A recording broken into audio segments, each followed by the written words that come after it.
తామ Hindi film review by allrounder star Balyam Venumadhav.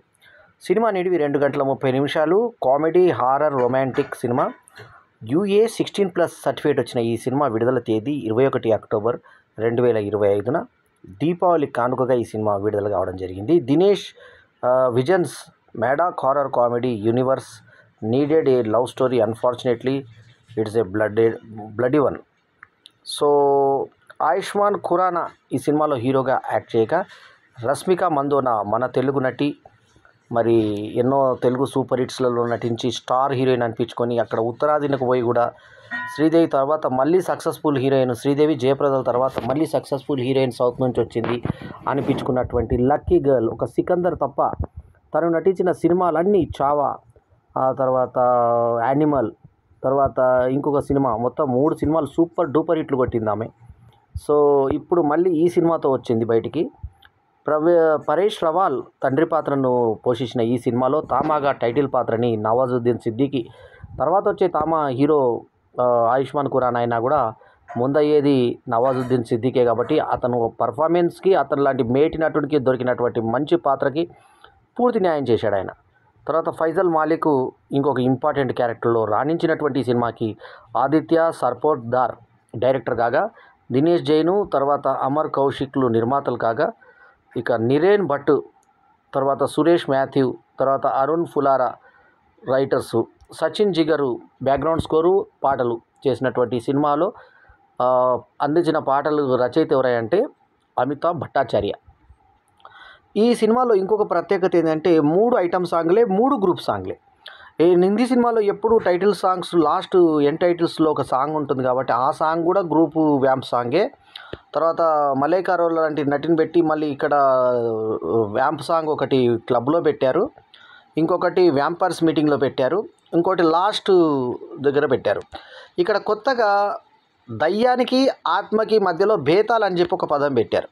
ఈ బేతాలు మంచి కొరకు పుట్టాయంట. 323 BCలో జరిగేటువంటి కథగా ఒక ముందు సీన్ చూపించి, ఒక టీవీ రిపోర్టర్గా పరిచయమైనటువంటి హీరో ఆయుష్మాన్ ఖురానా ఏం చేస్తాడంటే ఒక ఇంటర్వ్యూ చేస్తుంటే 50 రూపాయలకి ఎంతసేపు పండుకోవాలరా లోపల అని చెప్పేసి ఆ లోపల పడుకున్నటువంటి ముదుసలు అతను నవ్వుతూ బయటికి వచ్చేస్తే, అది ప్రోగ్రామ్ ఫ్లాప్ అయితే ఫ్రెండ్స్ అందరు వెక్కిరిస్తారు. ఇంకేదన్నా విచిత్రం చేద్దామని చెప్పి అడవిలోకి వెళ్తే బల్లూకం వెంటబడుతుంది. ఆ బల్లూకాన్ని తప్పించుకోవడానికి పరిగెత్తుతూ ఉంటే మొత్తానికి అది ఢీకొంటుంది. వాళ్ళ ఫ్రెండ్స్ ఒక అమ్మాయి అబ్బాయి వాళ్ళిద్దరు పారిపోతే ఇతను మాత్రం దొరికిపోతాడు. ఇతను ఇబ్బందికరమైన పరిస్థితిలో ఉంటే అతన్ని రష్మిక మందోన కాపాడుతుంది. ఆమె ఇంట్లో ఆమె ఎక్కడైతే నివసించిందో అక్కడ ఒక విమానం కూలినట్టుగా ఒక సెటప్ ఉంటుంది. అడవిలో మధ్యలో ఉంటుంది ఆమె. ఈ ప్లేస్కు నువ్వు ఎందుకు వచ్చావు అని అడుగుతుంది. అక్కడనేమో ఒక పాము కూడా ఉంటుంది ఆమెతో పాటు. లోపల అందుకు బయట ఉందామంటే ఆమె కొంచెం ప్రవర్తన విచిత్రంగా ఉంటుంది. ఇంతలో నరరూప రాక్షసులు లాంటి కొందరు బేతాళులు అక్కడ కనబడతారు. నవాజుద్దీన్ సిద్దికి వాళ్ళకు లీడరు.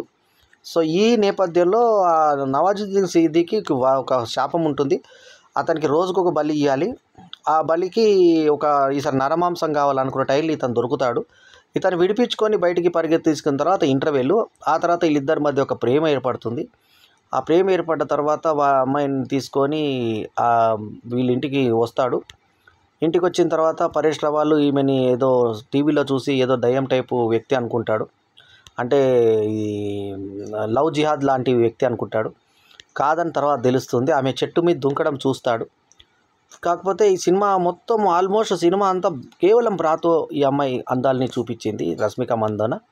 సో ఆమె సగము వక్షస్థల మొత్తం సినిమా మొత్తం అట్లాగే ఉంటుంది. 1-2 చోట్లలో పైన జాకెట్ వేసుకోవడం తప్ప మిగతా అసలు ఎక్కడ కూడా అంత వక్ష ప్రదర్శనే మొత్తం జరిగింది. తర్వాత 4 లిప్ లాక్లు ఉన్నాయి సినిమాలో.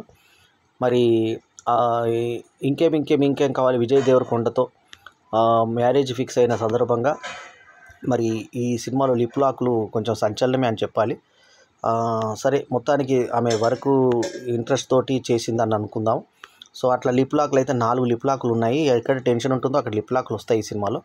సో ఆయుష్మాన్ ఖురానాతో ఈమె బాడీ లాంగ్వేజ్ కూడా బాగా సెట్ అయింది. ఆ తర్వాత అతను అనుకోకుండా ఒక ప్రమాదంలో ప్రాణం కోల్పోతే అతన్ని కూడా బేతాళం చేస్తుంది.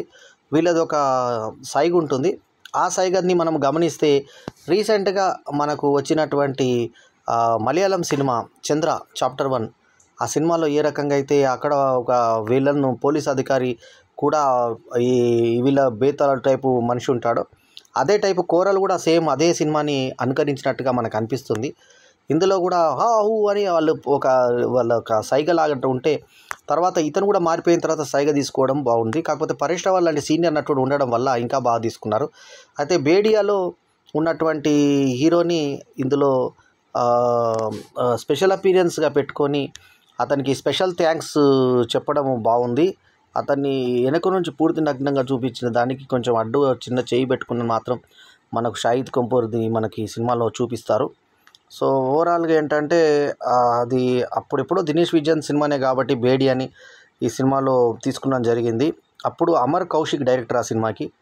సో మొత్తానికి బేడియా సినిమాలో ఉన్నటువంటి క్యారెక్టర్ని ఈ సినిమాకి చేసి ముంజియా తర్వాత బేడియా వీళ్ళందరినీ నువ్వు చేసావు కాబట్టి నువ్వే చేయాలని స్పెషల్ అపీరియన్స్ ఇచ్చినటువంటి సత్యరాజ్ తోటి అనిపించే విధానం మనం ఆకట్టుకునే విధంగా ఉంది.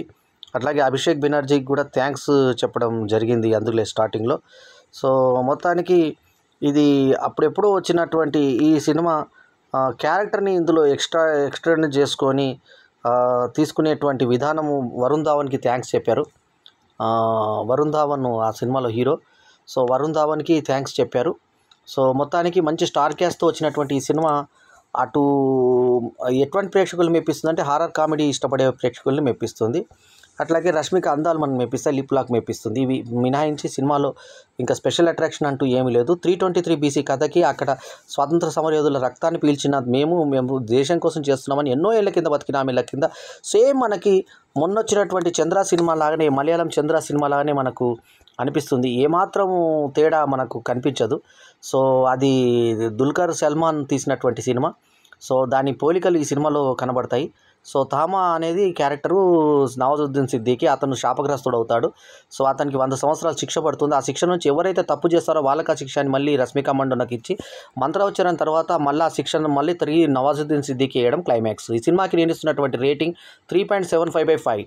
టెక్నికల్గా బల్లూకమ్మ వచ్చేటువంటి సీను, తర్వాత వీళ్ళు నవాజుద్దీన్ సిద్దికి మీద ఉన్నటువంటి ఆత్మకు సంబంధించిన సీను, ఇవన్నీ కూడా డిఫరెంట్గా మనకు అనిపిస్తాయి.